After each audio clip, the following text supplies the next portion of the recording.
In the cold industrial towns of northern England during the late 1970s, a shadow crept through narrow streets and quiet alleyways, a presence that transformed ordinary nights into landscapes of fear.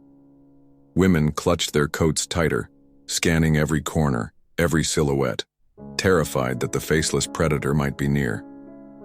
Between 1975 and 1980, Peter Sutcliffe, later branded by the press as the Yorkshire Ripper, unleashed a reign of terror that left 13 women dead and 7 others brutally attacked.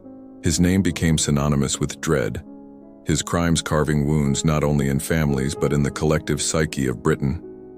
Peter William Sutcliffe was born in 1946 in Bingley, West Yorkshire, to a working-class family. Outwardly, his early life seemed ordinary, but inside Peter harbored darkness. As a child, he was small and shy, bullied and isolated. He grew up with a sense of inadequacy, awkward in social settings, withdrawn in classrooms. He gravitated toward macabre interests. During his teenage years, Sutcliffe developed a fascination with sex workers, not as human beings but as objects of fixation. His relationships with women were strained, punctuated by rejection and jealousy. These feelings of resentment began to metastasize into violent fantasies. He drifted through odd jobs, a gravedigger, a lorry driver, never truly finding purpose. In 1974, he married Sonia Surma, a teacher. Their marriage, fraught with her mental health struggles and his infidelities, offered little stability. He was quiet, inconspicuous, the sort of man neighbors barely noticed. But in the shadows, Sutcliffe nurtured his compulsions. He bought hammers and screwdrivers, tools that would become instruments of slaughter. The nightmare began on October 30th, 1975. Wilma McCann, a 28-year-old mother of 4, had been drinking in Leeds. The next morning, her body was found in a field near her home. She had been struck twice with a hammer and stabbed 15 times in the neck, chest, and abdomen. The brutality stunned detectives. The attack bore the hallmarks of personal rage, yet police struggled to find leads. Wilma's children, left motherless, became the first family broken by Sutcliffe's violence.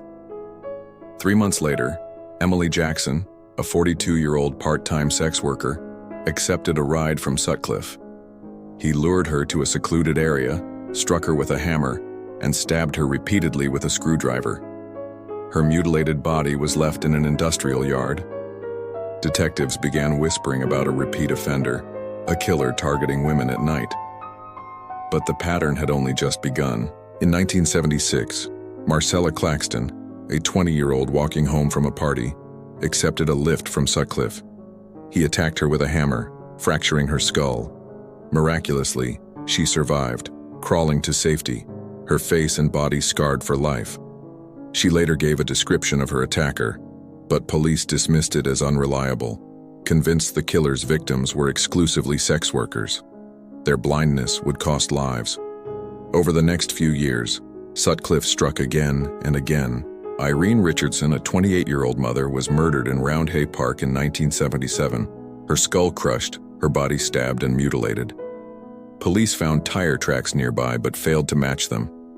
That same year, Patricia Atkinson, a 32-year-old mother of 3, was killed in her Bradford flat, her body left on the bed in a grotesque display. Later, 16-year-old Jane McDonald was murdered walking home from a nightclub. Her death was a turning point. She was not a sex worker, but a young girl with her life ahead of her. The illusion that only certain women were targeted shattered.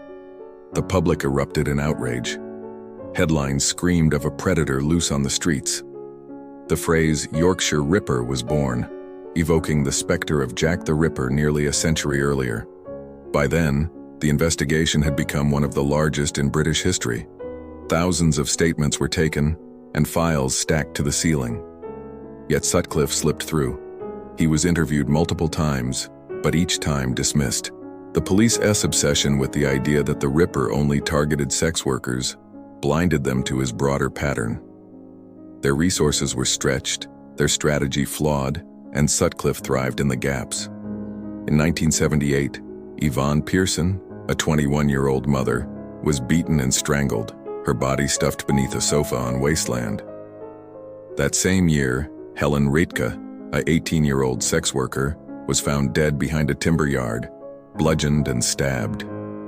Each victim bore Sutcliffe's brutal signature: hammer blows to the skull, frenzied stabbing, and mutilation of intimate parts.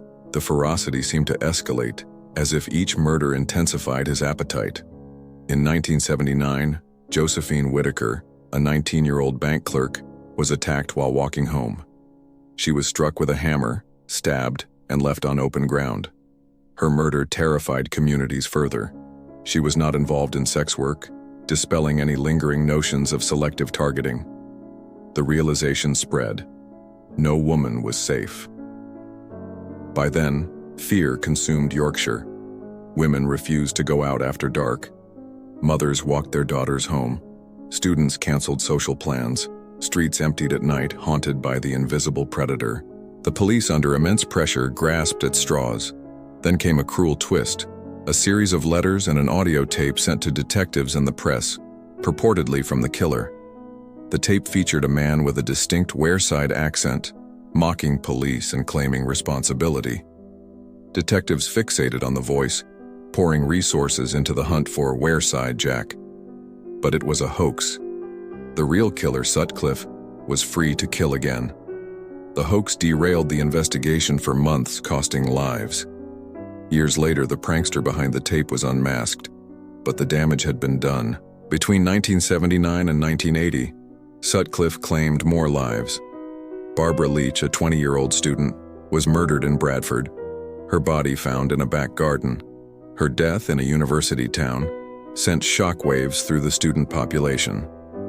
Then, in 1980, Sutcliffe attacked and killed Marguerite Walls, a 47-year-old civil servant walking home.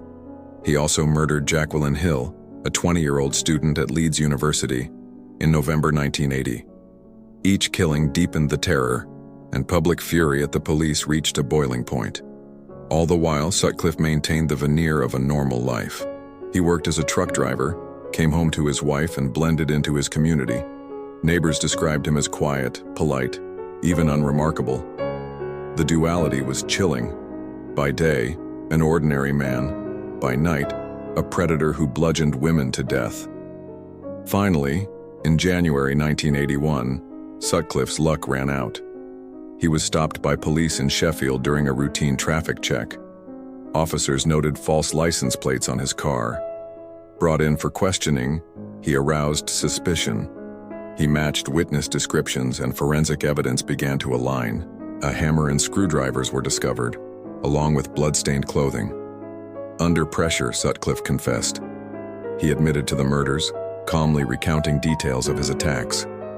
To detectives, his lack of remorse was chilling. At trial, Sutcliffe attempted to plead diminished responsibility, claiming that he heard voices from God instructing him to kill sex workers. Psychiatrists diagnosed him with paranoid schizophrenia. But the jury rejected his defense, finding him guilty of 13 murders and 7 attempted murders. He was sentenced to life imprisonment, with the judge recommending a whole-life tariff, meaning he would never be released. Families of victims wept, both relieved and devastated. Justice had been done, but the scars could never heal. The Yorkshire Ripper case left Britain shaken. It exposed the deep flaws in policing, particularly the bias that led detectives to dismiss evidence from survivors and to focus narrowly on sex workers. Feminist groups condemned not only Sutcliffe's violence, but also the institutional sexism that allowed it to continue. The Reclaim the Night marches were born, women demanding safety and recognition that no one should be blamed for being a victim. The case also highlighted the destructive impact of hoaxes like Wearside Jack, which derailed investigations and allowed Sutcliffe to kill more women.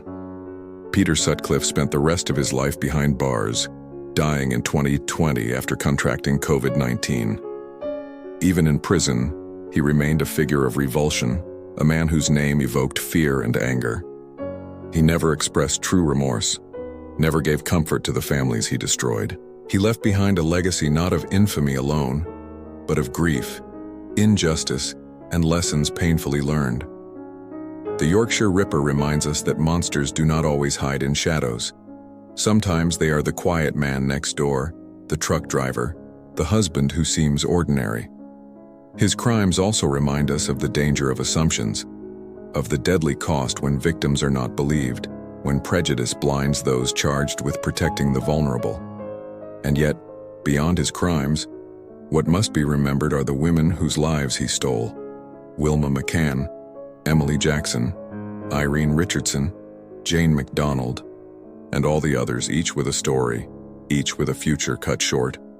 They are more than victims. They are the reason this story must be told.